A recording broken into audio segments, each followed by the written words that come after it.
네, 오늘도 예레미야서 계속 보실 텐데요.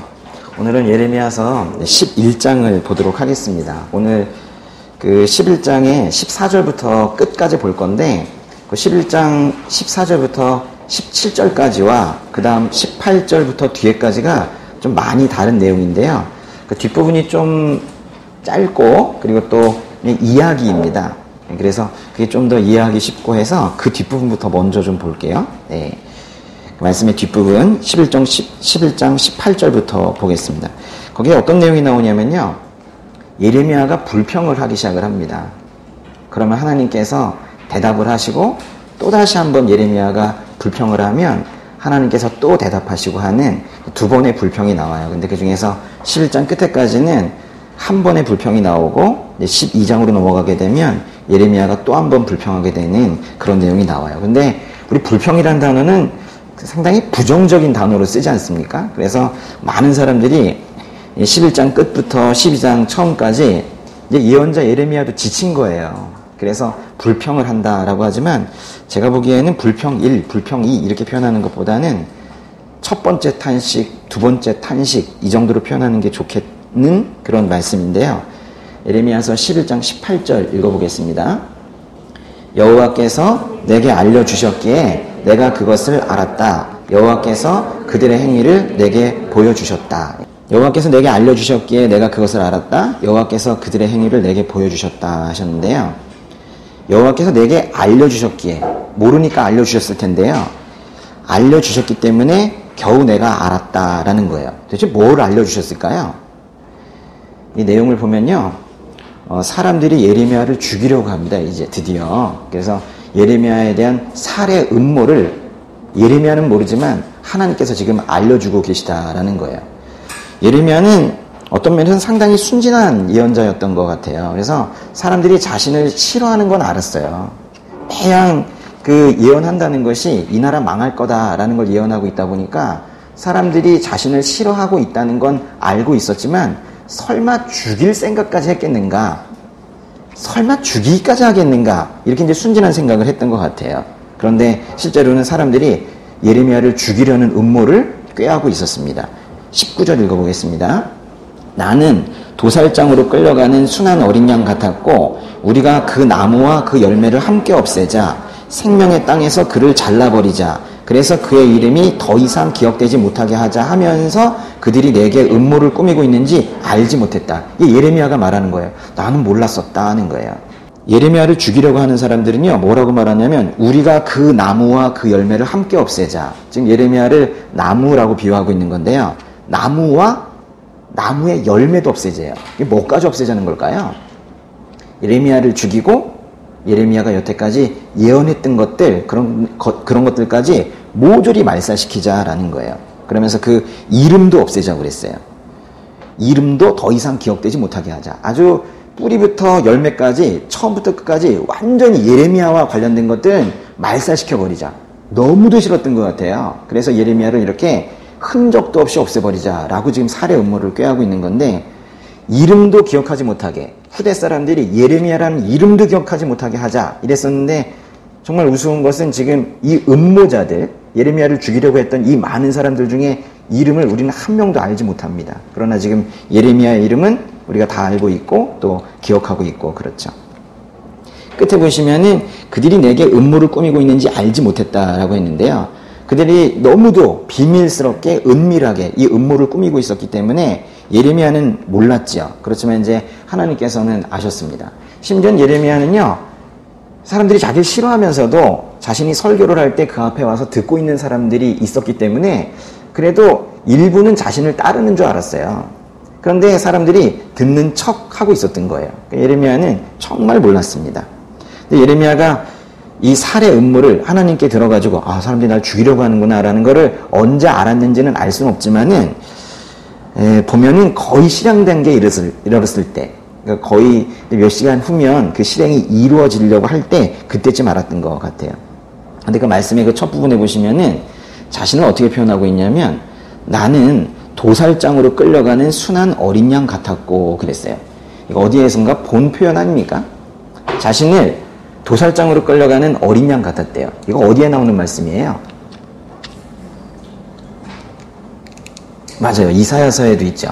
이사야서 53장 7절에 예수님을 표현하면서 도살장으로 잠잠히 끌려가는, 그래서 변명 한마디 하지 않고 그렇게 십자가로 나아가는 그 모습을 이사야서에서도 볼 수 있었고, 실제로 이 복음서에 이 모습이 그대로 예수님께서 잡혀가시고 심판받으시는 그 장면에서 그대로 재현이 되고 있죠. 말하자면요, 예수님 이 예레미야서를 보면서 우리는 예수님을 떠올릴 수 있는데, 우리가 우연히 떠올리는 것이 아니라 하나님께서 그것을 바라셨을 거예요. 예레미야서를 보면서도 계속해서 예수님을 떠올리라고 지금 권고하고 계시는 거예요. 11장 20절도 읽어볼게요. 그러나 온 만군의 여호와여, 의롭게 심판하시고 생각과 마음을 시험하시는 주여, 제가 주께 저의 사정을 아뢰었으니 주께서 그들에게 복수하시는 것을 제게 보게 해주십시오. 저주의 기도를 지금 하고 있는 건데요.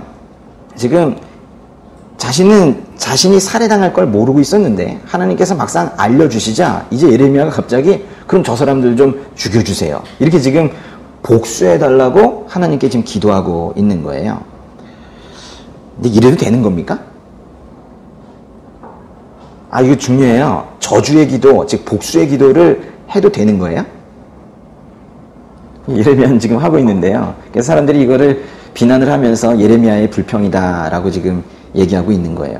지금 예레미야는 아마도 그 자신에 대한 살해 음모를 알기 전과 안 후에 감정적으로 상당히 격동이 많이 됐던 것 같습니다. 그래서 막상 나를 죽이려 한다, 단순히 나를 다치게 하려고 한다, 이 정도 수준과 나를 죽이려고 한다, 이 소식을 들었을 때에는 마음이 많이 다를 것 같아요. 한번 나의 입장으로 한번 생각해 보시죠. 자신의 입장으로. 누군가 나를 지금 죽이려고 하고 있다. 그것도 한 사람이 아니라 여러 사람이 나를 죽이려고 하고 있다. 격동이 되어서 하나님께 저 좀 구해주세요를 뛰어넘어서 저 사람들 좀 죽여주세요, 복수해주세요, 지금 이렇게 이야기하고 있는 거죠. 우리가 이런 기도를 어떻게 받아들여야 될까요? 종종 보면 시편에도 이런 식의 저주의 기도들이 나오는데 이거 어떻게 받아들여야 되는 거예요? 예레미야의 이 기도가 옳습니까? 옳지 않습니까? 제가 보기엔 옳아 보입니다. 예, 할 수 있을 것 같아요, 이런 기도. 왜냐면은 예레미야가 이렇게 기도하진 않았거든요. 제가 그들을 직접 가서 해치울 테니까 눈 좀 감아주세요, 이렇게 기도하지 않았고, 그러니까 자신이 직접 복수하지 않았잖아요. 그러니까 예레미야는 마음의 울분을 지금 느꼈는데 그거를 어떻게 처리해야 되는지 잘 알고 있는 것 같아요. 마음의 울분을, 분노를 어디에 두어야 하는지, 어느 분에게 맡겨야 하는지를 알고 있는 것 같아요. 그거를 갖다가 하나님한테 바로 드리고 있잖아요. 촉발된 분노, 또 그 촉발된 어떤 감정들, 이런 것들을 부정하지 않고 솔직하게 지금 하나님께 드리고 있는 거예요. 결코 실수하지 않으시는 주권적인 재판장께, 완전한 의로 재판하실 수 있는 유일한 분께, 모든 것을 명확하게 판단하실 수 있는 하나님께 지금 맡기고 있는 거예요. 계시록 6장 10절에 가면은 이런 말씀이 있어요. 거룩하고 참되신 대주제여, 언제까지 땅 위에 사는 사람들을 심판하시고 우리의 핏값을 갚아주지 않으시려는 것입니까? 하나님을, 예수님을 굳게 믿고 따르다가 결국 믿음을 지키다가 죽은 그 성도들이 주님께 지금 드리고 있는 이런 기도인데요. 이런 복수의 기도, 이런 것들이 요한계시록에도 나옵니다. 그런데요, 로마서에 가면 조금 다른 이야기가 또 있어요. 로마서 12장 14절에 보시면은 우리가 이런 것들 때문에 또 어떻게 해야 하나 고민이 될 수 있어요. 여러분을 핍박하는 사람들을 축복하십시오. 축복하고 저주하지 마십시오. 조금 전까지 저주가 괜찮다고 했는데 또 저주하지 말라고 하시잖아요. 예수님께서 직접 또 저주하지 말라고 가르치신 부분도 있습니다. 우리는 사실은 이 성경의 가르침에 따라 사실은 저주 대신에 축복을 해야 됩니다. 다만 동시에 불의한 것을 묵과할 것이 아니라 그것을 하나님께 의탁해야 된다라는 거예요. 하나님께 맡겨야 된다는 거예요. 결론, 저주의 기도가 반드시 옳지는 않습니다. 다만 불의한 것을 눈 감아서는 안 되고 불의한 것을 하나님께 맡겨야 한다라는 거예요. 저 나쁜 것을 주님께서 행하시옵소서. 주님께서 주님의 기준에 따라 행하시옵소서. 이렇게 기도는 해야 된다는 거예요. 불의한 것을 주님께 맡겨야 되는데요. 가장 불의한 게 뭘까요? 쉽게 말하면 제일 나쁜 게 뭘까요? 우리 마음 아닐까요? 동의 못 하시겠습니까? 예. 예수님께서도 그러셨어요. 이곳에서 더러운 것이 나온다고. 저는 이 말씀을 보면서 계속 저도 예레미야처럼 자신을 죽이려고 했던 그 사람들을 계속 맡기고 있더라고요. 그러다가 제가 이 말씀을 계속 묵상하는데 문득 여기를 이렇게 보게 되는 거예요. 이 가장 불의한 것은 오히려 외부에 있지 않고 여기에 있는 것인데, 이런 말씀 또 잘못 계속 보다 보면 상대에 대한 어떤 분노만 생기고 말 수 있겠구나, 이런 생각이 문득 들고 갑자기 조금 겁이 났었어요. 우리는 이런 말씀을 보면서도 계속해서 가장 불의한 것은 이 속에 있을 수 있다는 것을 생각해야 됩니다. 가장 불의한 나의 마음을 주님께 항상 맡기는, 그래서 정화시키는 그런 것들이 우리에게 필요한 거예요. 그러자 이제 하나님께서 대답을 하시는데요. 다시 예레미야서 돌아가셔서 예레미야서 11장 21절에 그러므로 네 목숨을 찾는 아나돗 사람들에 대해 여호와가 이렇게 말한다. 너희가 여호와의 이름으로 예언하지 말라. 그렇지 않으면 내가 우리 손에 죽을 것이다 라고 했어요. 지금 여기 보시면 무슨 사람들이 나와요? 아나돗 사람들이 나오죠. 요게 요 말씀 핵심인데요.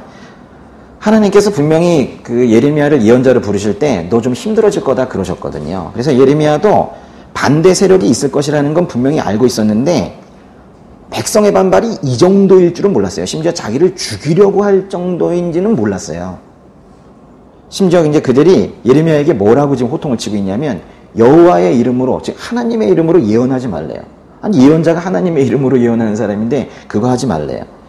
그러니까 이제 그 사람들이, 백성들이 예레미야를 엄청 싫어한 거예요. 제일 싫어한 메시지는 당연히 예레미야가 했었던 주된 메시지, 이 나라가 망할 거다 이거예요.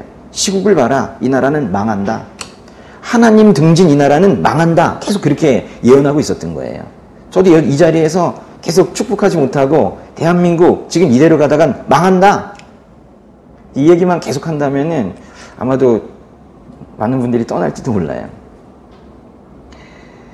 그런데 이 예레미야가 계속 지금 그 얘기를 하고 있는 거예요. 이 상태로 가다가 망한다 했던 거예요. 예레미야는 그래서 오히려 이제 구체적으로 어떻게 얘기를 했었냐면요. 심판은 확실하다.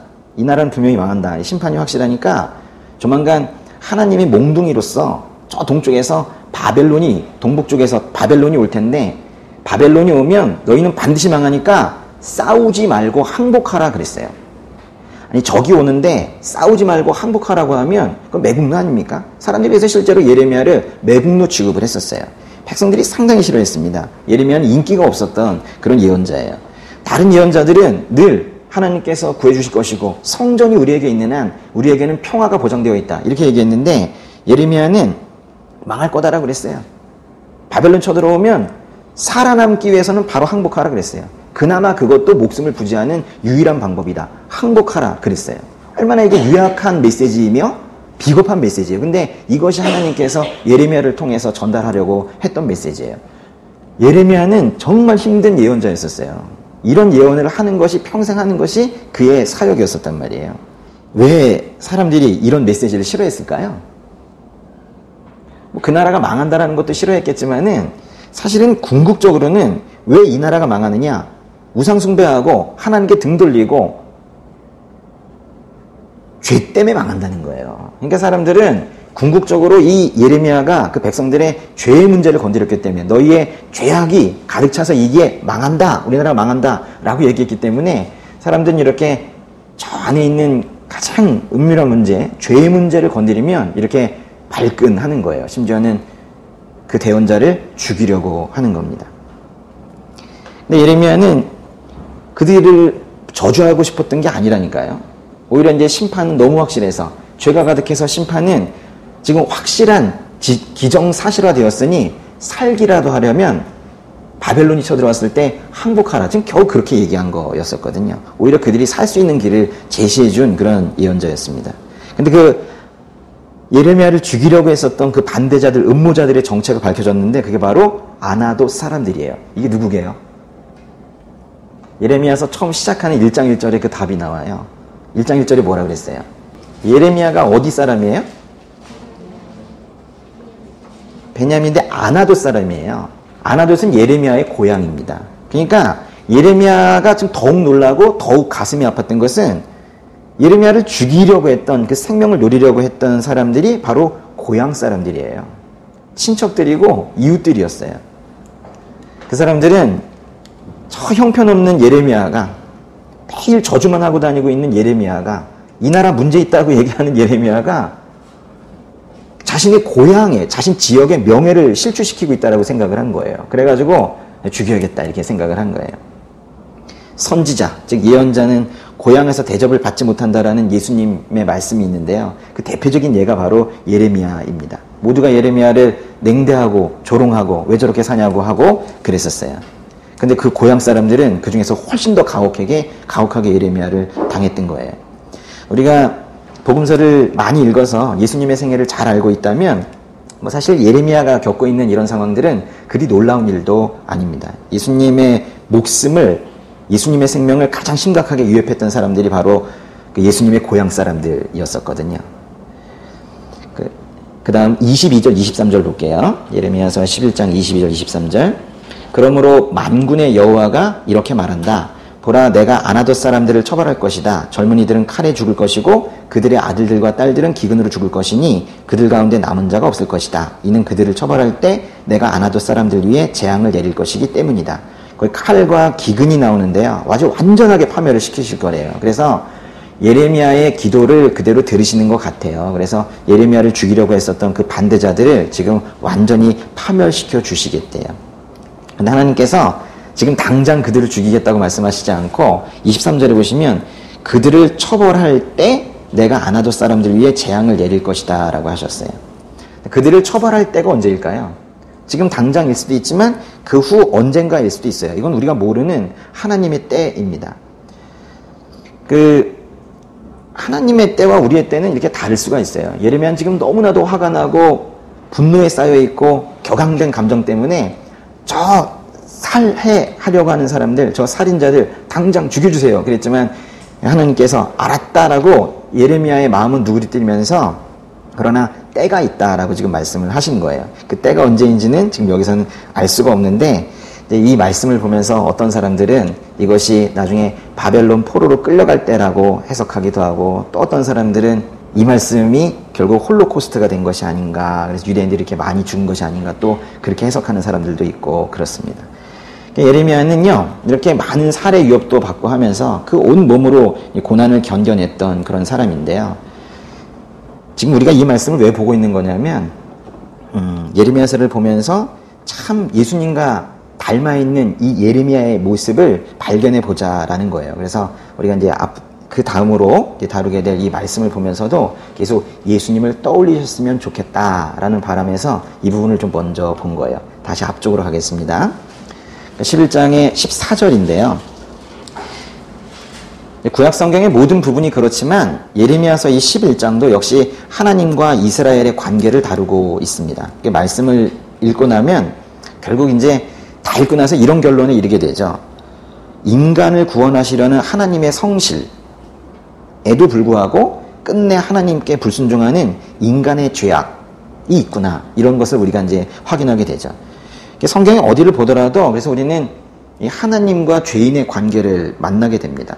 완전히 의로우신 하나님과 전적으로 타락한 죄인의 관계, 그걸 이렇게 들여다보고 있다 보면은 늘 안타깝죠.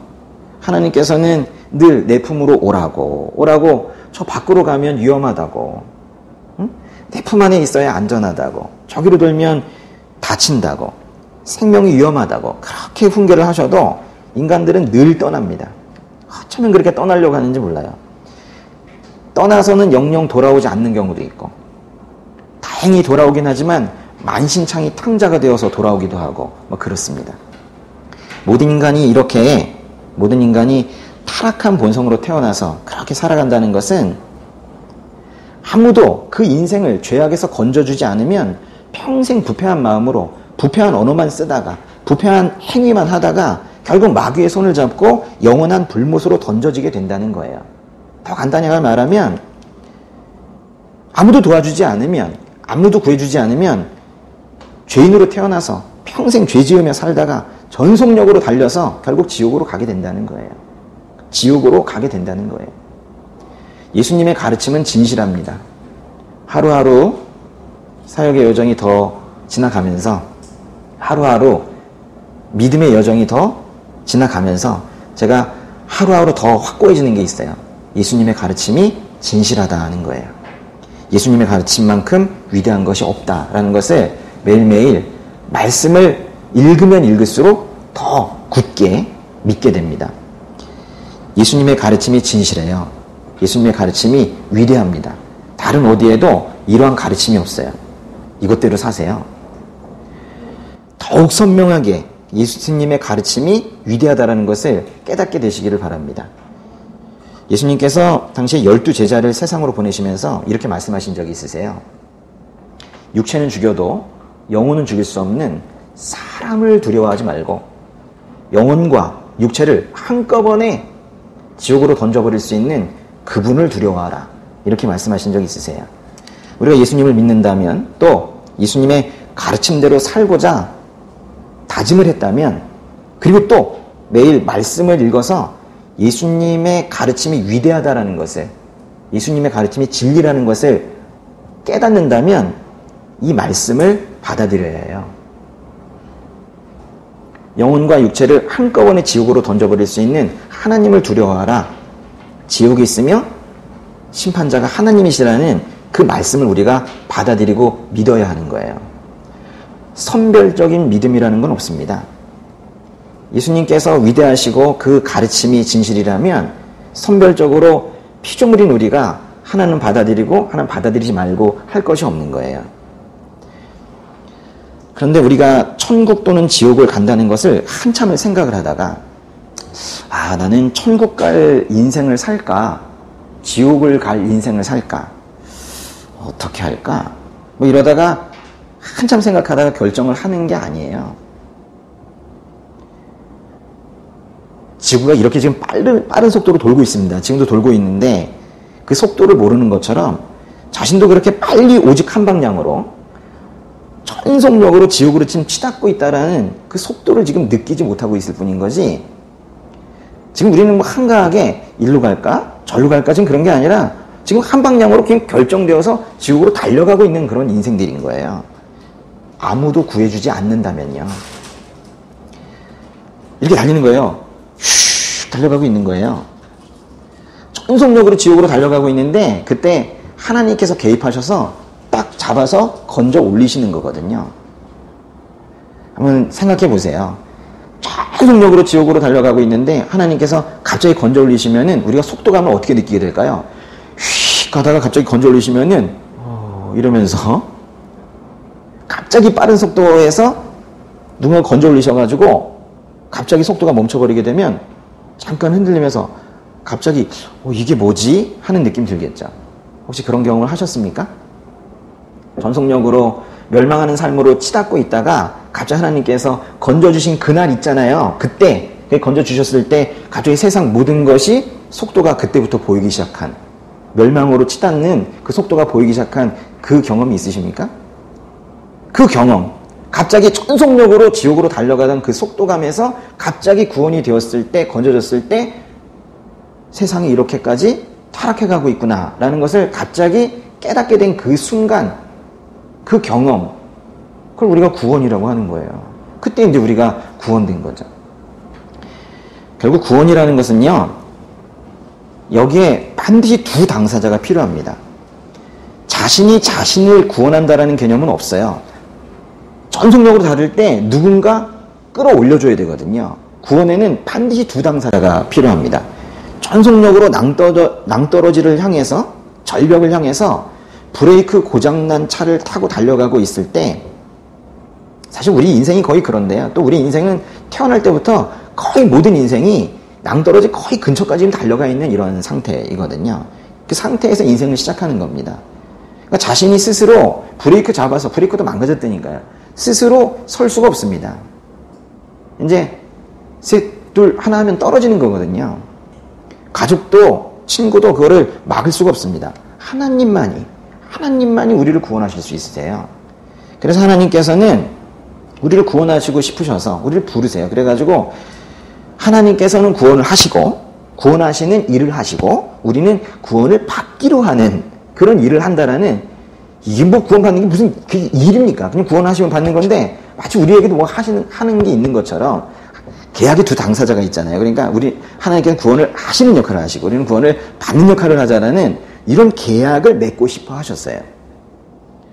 그러나 이제 하나님께서 야, 우리 계약 맺자 이러면서 이제 오신단 말이에요. 야, 계약 맺자. 내가 구원하는 역할, 넌 구원 받는 역할을 하자. 이러면서 이제 오셨어요.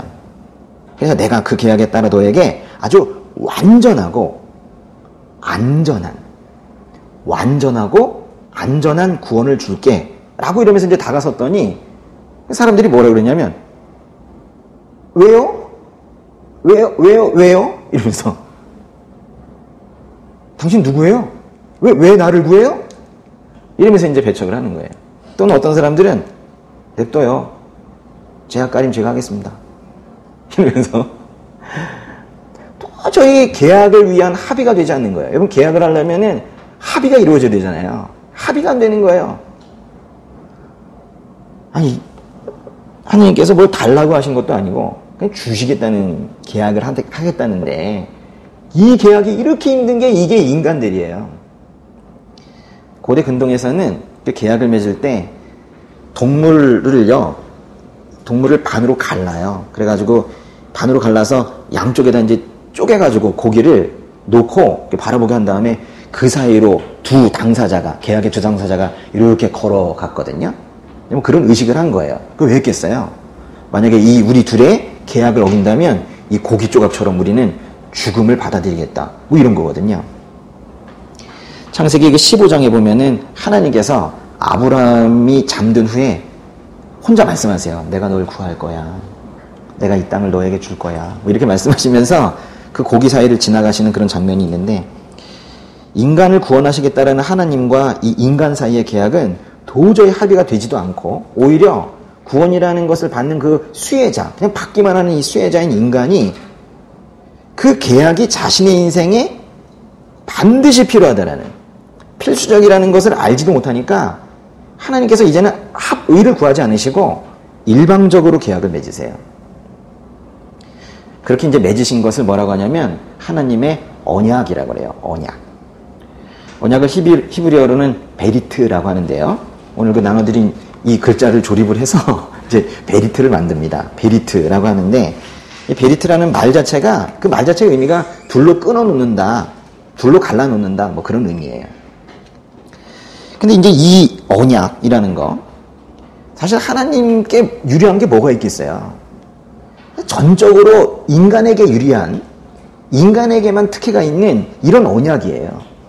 그럼 이 언약은 누가 지켜야겠어요? 애를 써서라도 사실 인간이 지켜야 되는데, 오히려 거꾸로 하나님은 이 언약에 성실하시고 인간은 오히려 이 언약을 깨려고 하고, 참으로 우스운 일이 인간 세상이 생긴 이후부터 지금까지 계속 있는 겁니다. 지금 언약의 내용은 아주 간단해요. 구원하시겠다는 거예요. 하나님께서 열심으로 구원하시고 인간은 그저 그 구원을 받는 것이어서, 사실은 이 언약을 이행하려면 다 하나님이 하셔야 돼요. 근데 사실 인간이 해야 될 게 딱 하나 거기 조건으로 붙어 있기는 해요. 뭐 있냐면요, 인간이 어떤 특별한 행동을 하는 게 아니라 사실 아무것도 안 하면 되는데, 딴 데 막 절하는 거 있죠. 그런 거 안 하면 되는데, 딱 조건이 하나 이거예요. 하나님 안에 있기로 한다. 그 언약의 내용은 조건이라고 하기에는 그거 하나예요.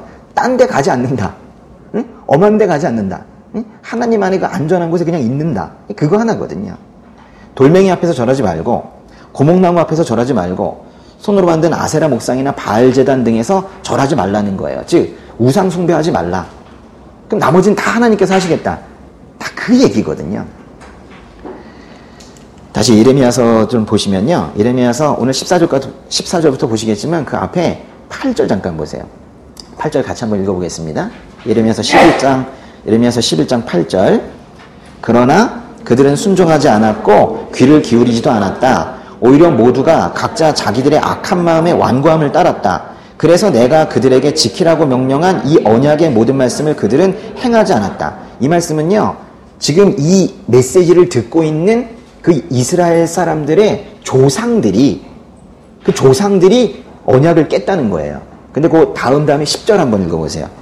내 말에 순종하기를 거부하던 자기 조상들의 죄악으로 그들이 되돌아갔다. 그들이 다른 신들을 추종해 그들을 섬겼다. 이스라엘의 집과 유다의 집 둘 다 내가 그들의 조상들과 맺은 언약을 깨버렸다. 이건 또 지금 이 설교를 듣고 있는, 메시지를 듣고 있는 바로 앞에 있는 이 후손들도 언약을 깼다는 거예요. 그들의 조상도, 지금 듣고 있는 이 사람들도 하나님과의 언약을 깼다는 거예요. 언약을 깼다는 말 자체가 이건 너무 웃긴 얘기예요. 언약을 왜 깹니까, 수혜자들이? 11장 1절부터 거의 13절까지 이 전체가 다 그 얘기인데요. 한마디로 정리하면 13절까지는, 그러니까 오늘 말씀 바로 전절까지는 한마디로 하면 이스라엘이 언약을 깼다는 거예요. 실은 이 부분은요, 오늘 처음 보는 게 아니고 한 달 전에 우리가 새 언약이라는 제목으로 제가 이제 설교한 적이 있었는데 그때 읽어봤던 그런 부분입니다. 오늘 좀 더 깊이 보실 그 말씀은 그 후에 이어지는 이제 14절부터인데요. 그 14절부터 17절까지 4, 5, 6, 7 이 4절 참 귀한 말씀이에요. 이 말씀은요, 14절부터 17절까지는 여러 번 읽으시면 좋을 것 같아요. 제가 읽으실 때 떠올릴 수 있는 것들이 있도록 오늘 좀 더 제가 설명을 드리는 것 뿐입니다. 그 앞에 13절이 있었는데요. 이스라엘이 언약을 깼다라는 그 말씀의 어떤 결론과 같은 절이 바로 14, 15, 16, 17절이에요. 4, 5, 6, 7. 먼저 그 14, 15, 16, 17절의 그 결론부터 말씀을 드리면은 내용이 이런 거예요. 앞에 절이 무슨 내용이라고요? 앞에 13개가 이스라엘이 언약을 깼다 이라면 14절부터 17절까지는 이제 깼으니까 언약이 없어진 거예요. 그러니까 하나님께서 그래, 네가 이제 계약을 위반했으니까 이제 정리하자. 정리하자. 심판하자. 뒷부분은요, 그래서 심판만 남았다라는 내용이에요. 14절 읽어보겠습니다. 그러므로 너는 이 백성을 위해서 기도하거나 그들을 위해서 부르짖거나 간구하지 마라. 이는 그들의 재앙의 때에 그들이 내게 부르짖어도 내가 듣지 않을 것이기 때문이다. 하나님께서 예레미야에게 명령하시는 건데요.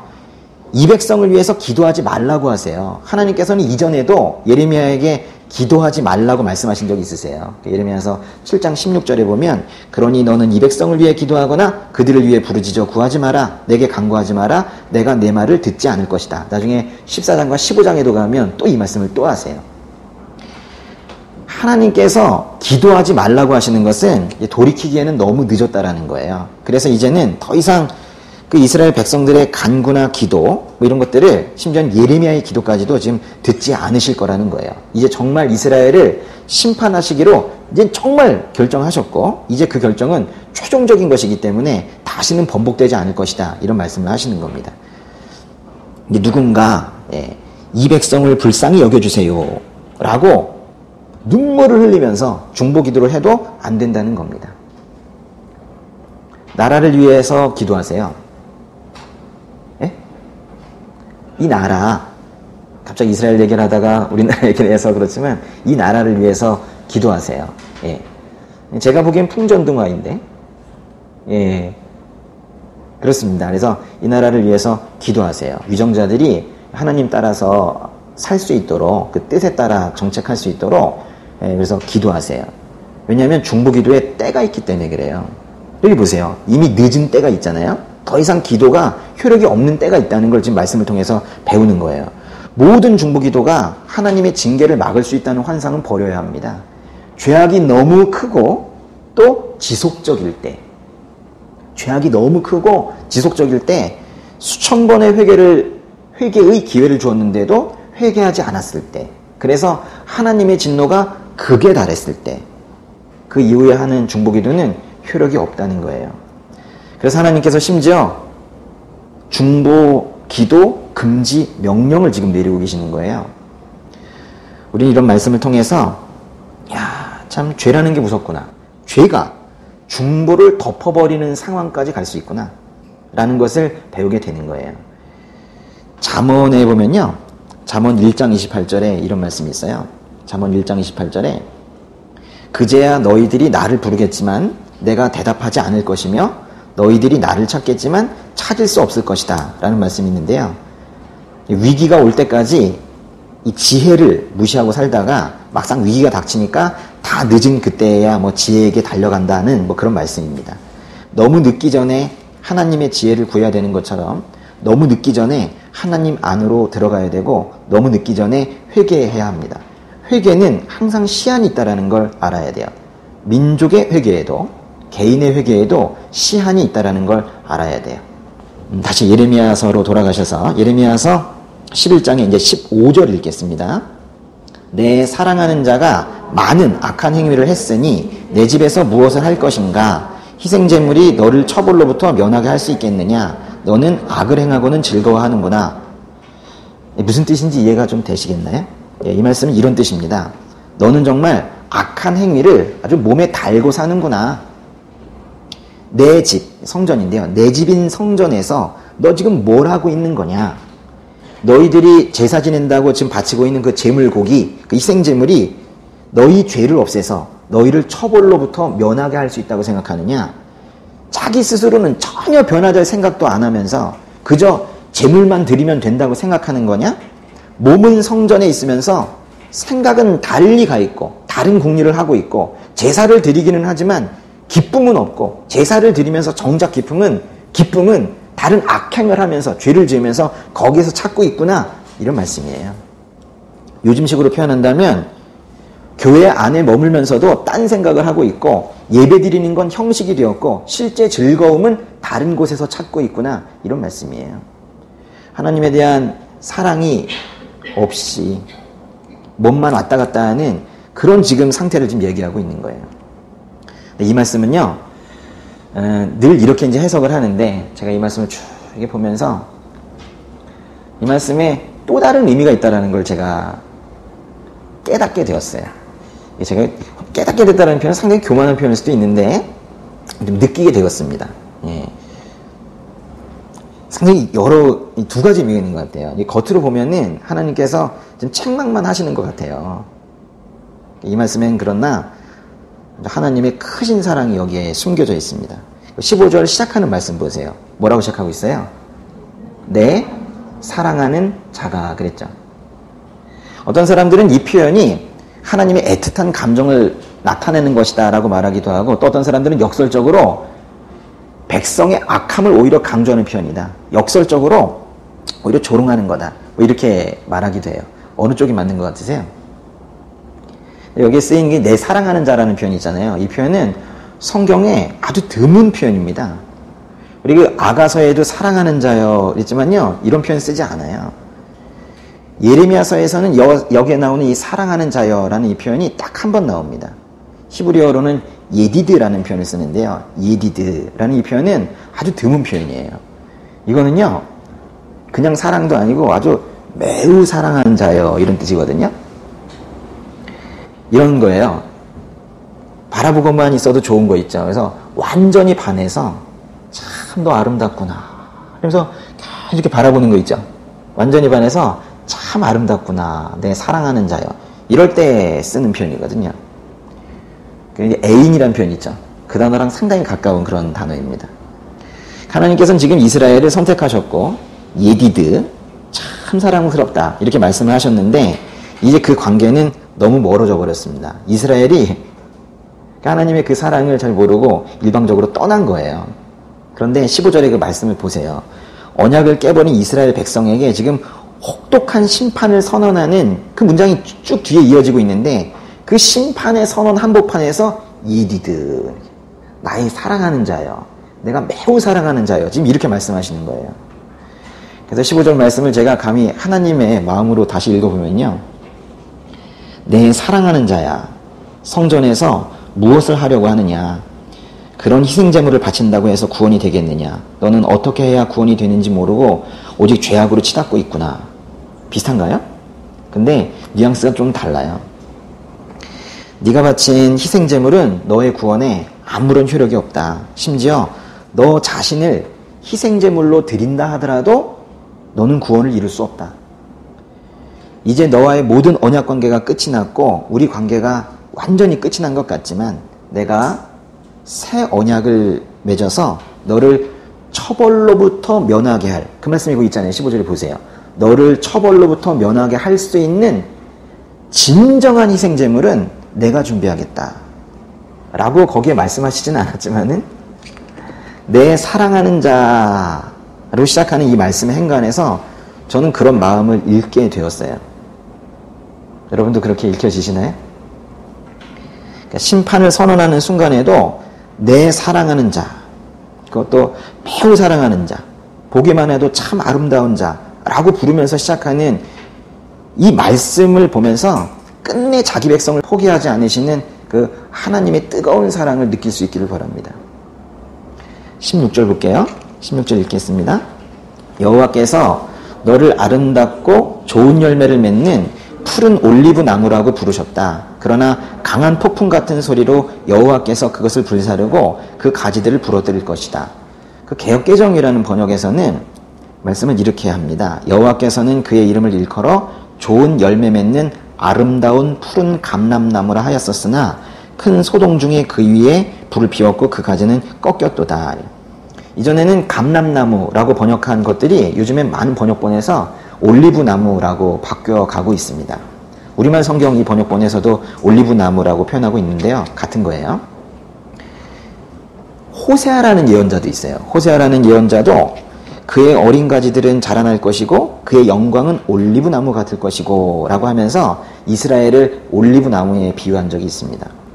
예레미야서에서도 지금 이스라엘을 올리브나무, 감람나무에 지금 비유하고 있는데요. 근데 그것도 그냥 올리브나무가 아니래요. 어떻게 수식을 하고 있어요? 아름답고 좋은 열매를 맺는 푸른 그런 올리브나무라고 했어요. 근데 16절에 잘 보면은 이렇게 이스라엘을 푸른 올리브나무라고 부르신 분이 누구예요? 지금 예레미야가 전달하는 거예요. 여호와 하나님께서 지금 이스라엘을 이렇게 부르고 계시다는 거예요. 지금 화가 극도로 지금 치밀어 오르신 줄 알았는데 이 상황에서도 내 사랑하는 자여 이렇게 또 부르시더니 또 올리브나무도 열매 맺고 푸른 이런 올리브나무라고 또 부르고 계세요. 올리브나무는요, 우리 성경에서 이 올리브나무라는 말 자체만으로도 생명력이 있다, 풍요롭다, 실용성이 있다, 아름답다, 생산성이 있다, 비옥하다, 번영이 있다, 이런 뜻으로 쓰여요. 이 말 자체만으로도. 그런데 지금 이 말씀에서는 굳이 수식하지 않아도 되는 이 올리브나무 앞에 아름답고 좋은 열매를 맺는 푸른 올리브나무, 지금 이렇게 말씀하고 계시는 거예요. 이스라엘은 한때는 그랬겠죠. 한때는 하나님의 눈에 잎이 무성하고 열매가 많이 달리는 그런 생생한 아주 예쁜 그런 올리브 나무였을 거예요. 그런데 물을 떠난 나무처럼 하나님을 떠난 이 올리브 나무가 이제 말라 비틀어져 가고 있는 거예요. 몰골이 매우 흉측해졌고 가지들은 다 죽었고 그런 상태가 된 거예요. 그래서 이 죽은 나무 어떻게 해야 되겠어요? 장작으로 패가지고 이제 땔감으로밖에 쓸 수 없는 그런 존재가 된 겁니다. 하나님 떠나면 이렇게 된다는 거예요. 근데 재밌는 것은 이 부분에 대한 이 개역개정 성경 번역과 이 우리말 성경 번역이 조금 다릅니다. 우리말에서는 어떻게 표현하고 있냐면 끝부분에 강한 폭풍 같은 소리로 여호와께서 그것을 불사르고 불태워버리고 그 가지들을 부러뜨릴 것이다 이렇게 말씀했어요. 근데 우리 개역개정 버전에서는 어떻게 번역하냐면요, 큰 소동 중에 그 위에 불을 피웠고 그 가지는 꺾였도다 그랬어요.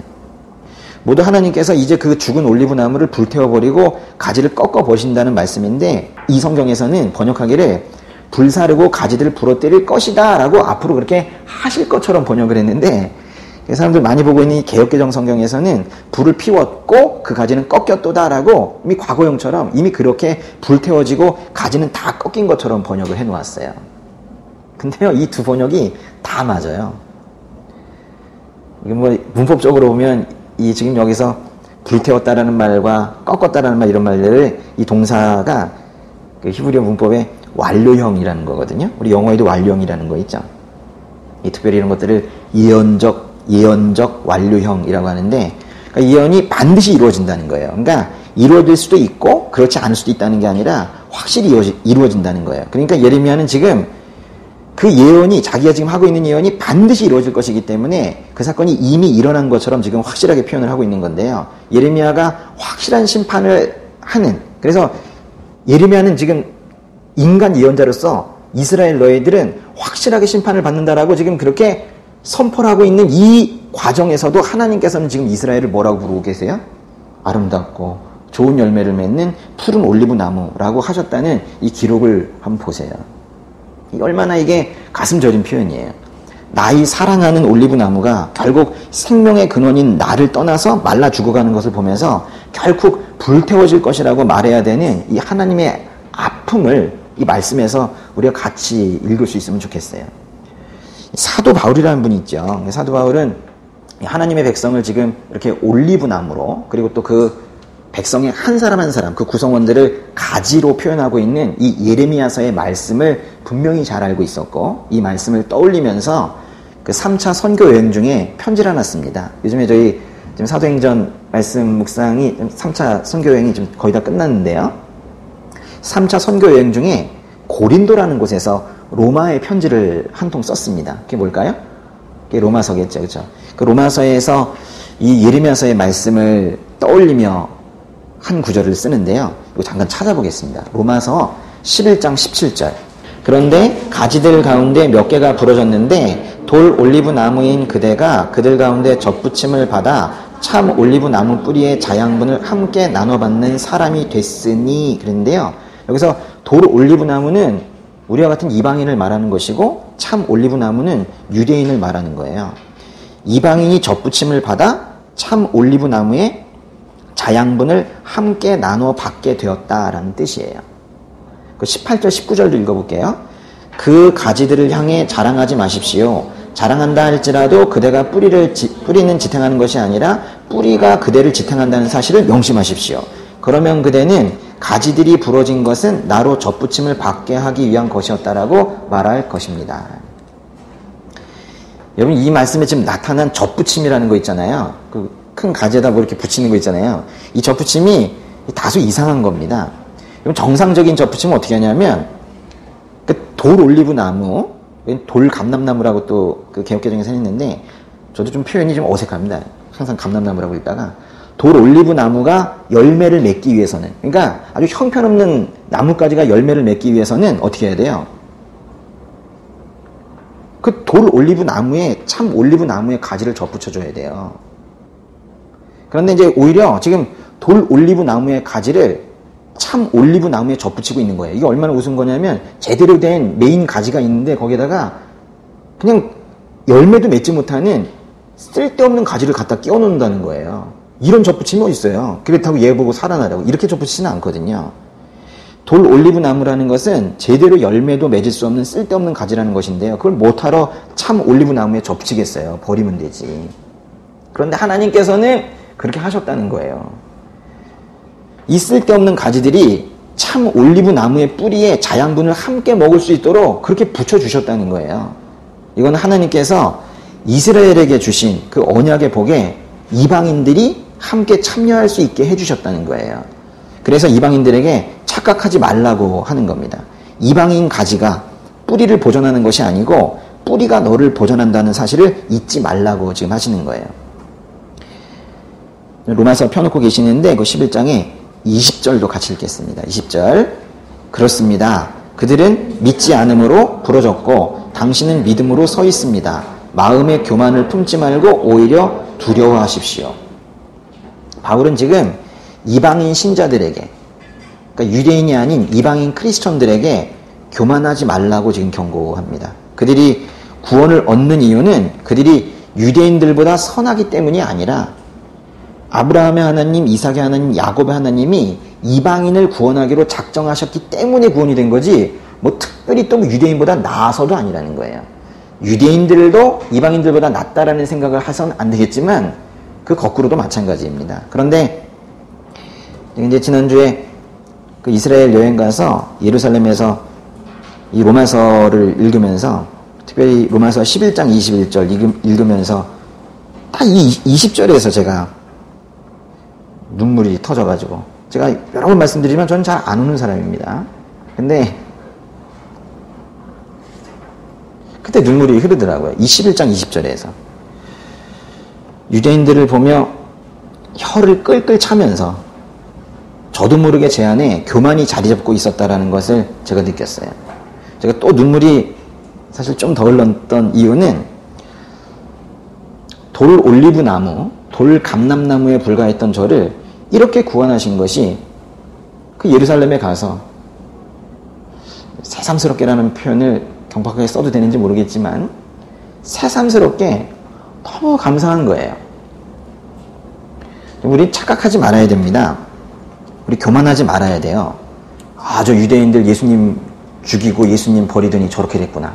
그래도 저렇게 대량 학살도 당하고 뭐 저랬구나. 역시 이제 우리구나 이러면서. 여러분, 하나님이라는 분은 우리같이 조선에서 이어져온 우리 이런 한민족, 우리에게 당연한 존재가 아닙니다. 하나님이라는 분은 우리에게 당연한 존재가 아니세요. 우상숭배에 깊이 빠져서 허우적거리면서 사회는 온통 부패했고 무능력했고 무식했어요. 우린 그랬어요. 전면전 한번 제대로 해보지 못하고 나라를 통째로 일본에 넘겨버린 그런 역사를 가진 우리입니다. 그 식민지 상황에서도 분별력 없이 신비주의 받아들이고 공산주의 받아들이고 그러면서 살았던 우리 민족이에요. 하나님이라는 분, 우리에게 너무도 과분하신 분이에요. 예수님이라는 분, 우리에게 당연한 존재가 아닙니다.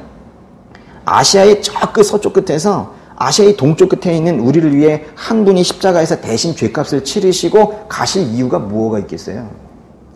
예수 믿어라. 예수 믿어라. 이러면 이 말을 듣고는 믿을까 말까 한다면 이것이야말로 피가 그 머리로 다시 돌아갈 사치스러운 태도인 거예요. 구원이라는 거 우리에게 당연한 게 아니에요. 구원이라는 거 우리에게 당연히 주실 선물이 아니에요.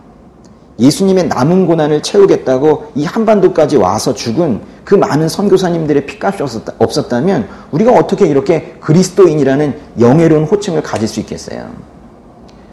우리는요, 참 감사할 것밖에 없어요. 그리고 또 하나, 성경 말씀대로 기대를 한다면 하나님께서는 올리브 나무에 예수 그리스도를 믿는 유대인을 예수 그리스도를 믿는다면 누구든 다시 접붙이실 겁니다. 하나님께서 올리브 나무에 돌 올리브 나무 가지와 같았던 우리 이방인들도 접붙이셨다면 그 나무의 원가지인 유대인들도 언젠가는 다시 그 올리브 나무에 접붙이실 수 있고 그렇게 하실 거예요. 근데요, 그런데도 불구하고 심판의 선언이 또 말씀에서는 또 계속됩니다. 그렇다면 이스라엘은 도대체 어떤 잘못을 저질렀기에 이렇게 하나님과의 관계가 이 지경까지 이르는 거예요? 도대체 무슨 잘못했습니까? 예레미야서 첫 강해부터 지금까지 결국 지금 한 얘기를 하고 있죠. 뭐에 빠졌어요? 우상숭배에 빠졌죠. 예레미야서 11장 17절 읽겠습니다. 너를 심으신 만군의 여호와께서 이스라엘의 집과 유다의 집이 지은 죄악으로 인해 또한 그들이 바알에게 희생제물을 태움으로써 여호와를 진노케 했기 때문에 네게 재앙을 선포하셨다. 여기는 좀 더 정확하게 죄목을 말씀하셨는데요. 바알에게 희생제물을 태웠다. 바알 숭배. 이게 오늘 말씀하시는 죄목이에요.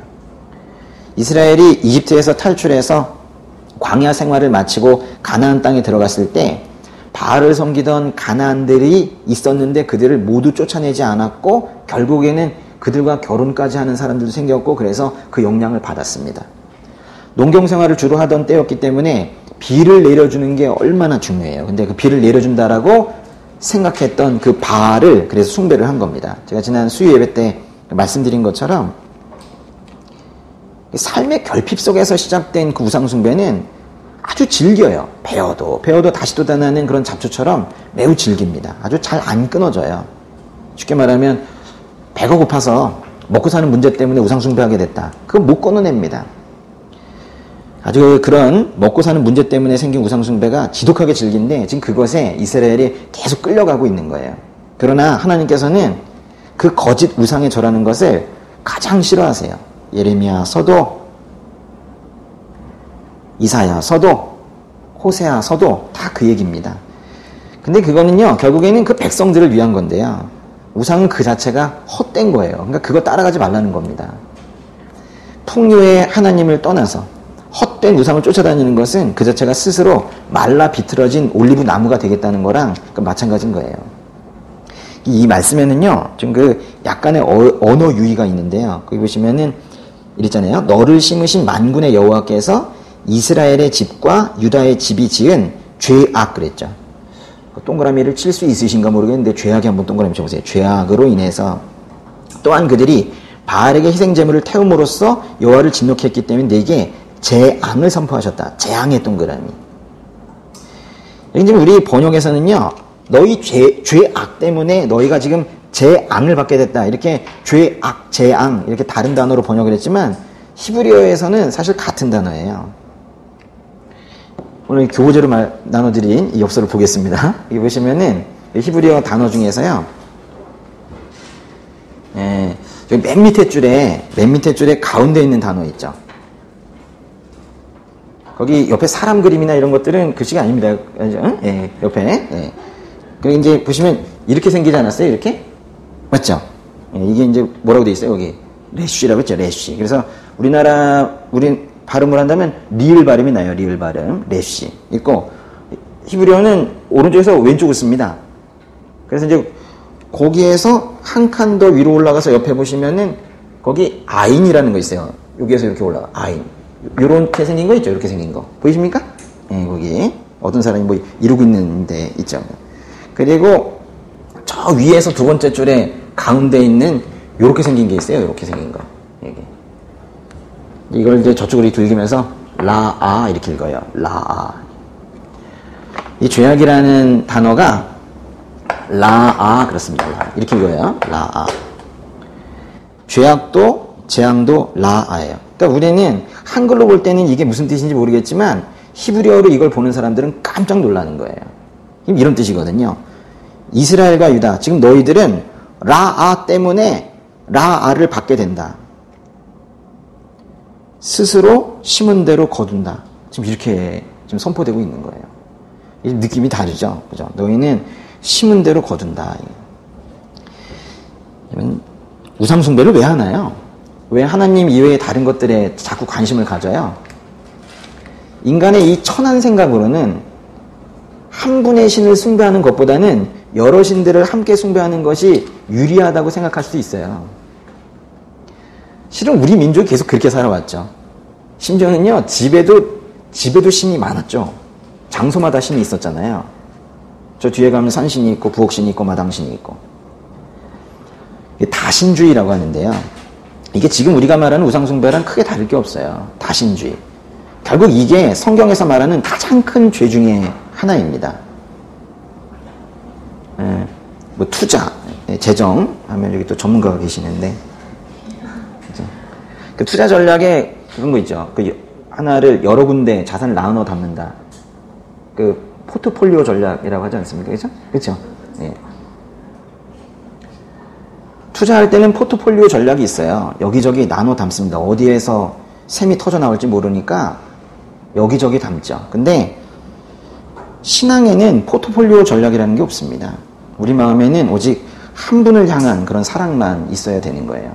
우리가 성경을 보면요, 우리 지킬 만한 것 중에 마음을 지켜라 그랬는데요. 그게 어떤 마음을 지켜야 되는 걸까요? 하나님을 바라는 우리 마음을 지킬 수 있기를 바랍니다.